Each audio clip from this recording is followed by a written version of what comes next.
There's a lot of contradictions because in the Bible it said Jesus spoke to the Father, but then he is God himself. He was talking to all these different three people, and if he was God, then who was he talking to? He said, I am the Father, the Son. I said, you know what, take the club. And I left it, and I closed it. Do all these things, I lost over $800,000. My journey to Islam was an interesting one because before Islam, I used to own a nightclub. And I had this nightclub for about 2 years, and I was 21 when I opened the nightclub, and that club kind of led me more towards Islam. What really happened in that club, we were making a lot of money in that club. I was making anywhere from $10,000 to $30,000 a night, easily on a Friday, Saturday night, and I was very young, making a lot of money at a young age. The first year of the club, we were doing, very well. Everything was going great, making a lot of money, I was spending a lot of money, I was young, I had money, everything was going great. Coming towards the end of that 1 year, going to the next year, I started going through a lot of issues in the club. A lot of fights, people getting hurt, business was slowing down. Instead of making 10,000, I was making maybe 5,000, 6,000.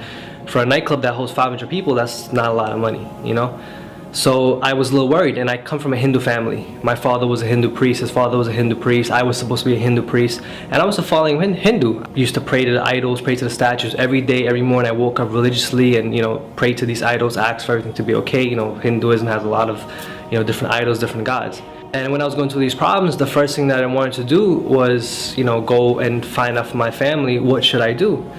And being a following Hindu family, they advised me to go to the pundit and to do all these different kind of things. One thing come from a Hindu family, these pundits, they do a lot of things that involve magic, but they don't think it's magic. I kind of got tangled up into that. And when we was going through the issues in the nightclub, he advised me to do certain things. I was getting issues with the police officers. He advised me to do things dealing with mind control for these officers. He advised me to do things to bring people in the door. He told me there was like different kinds of the unseen world, the jinns messing with me from competition clubs. They were doing this kind of magic to me and doing these things to bring me down, to try to get this location from me. And business was basically falling. And then when I started doing this magic and all these different things that they were doing, and at the time I didn't know what it was. I thought this was just part of the religion. Business got better. It got better, everything started improving, everything started going great. I used to get about 30 summonses a week, and with this magic they all get dismissed, with no problems. Everything was just going great. I did this for a while, and all of a sudden it just stopped working. This was coming close to the end of the 2 years. And it just stopped working, and I didn't know why, and I got upset. It came to the point where it was either I close the nightclub and lose over $800,000, or just fight and go to court and do all these different things, which I did. One weekend I spent over $30,000 in lawyers just, trying to fight, keep this place open. And then I just got fed up. I said, if I'm doing everything that my religion is telling me to do, if I'm praying to all these gods and doing all these things, why is this bad stuff happening to me? I said, I'm a good person, I follow all this stuff, and this is the main thing people say, I'm a good person, and I'm following all these things, why are these bad things happening to me? And I got frustrated, and I said, you know what, take the club. And I left it, and I closed it.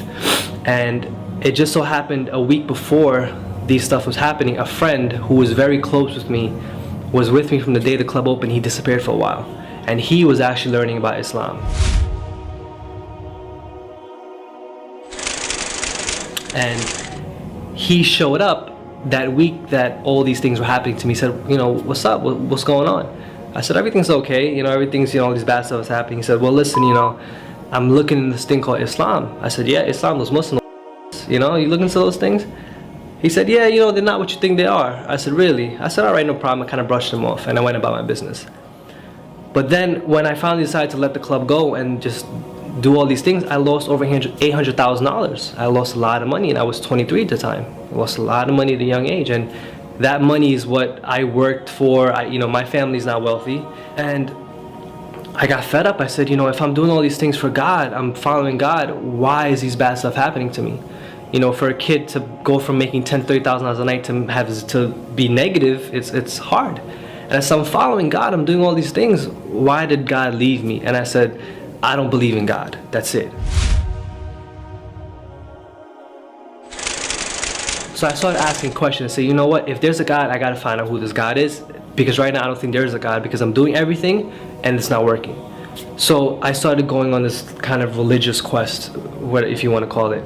And I started asking a lot of questions. My father had a lot of kinds of books in the house. I started researching them. I looked at Akhirnya, all these different these da'is and stuff. And I noticed that in Hinduism, even though Hinduism has over 10, 20, 30, whatever gods that they have a god for everything.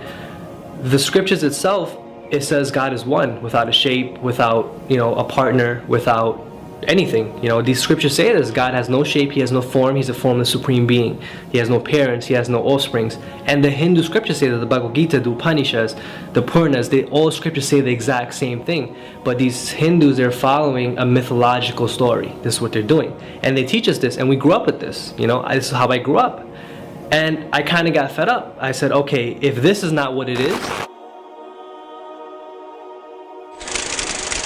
And I said, okay, if this is not it, let me look at Christianity. I said, Christians are cool, they can eat beef, they can eat pork, they can eat all this stuff's kind of cool. Because I like to eat. So, I thought it was cool. So I looked into it.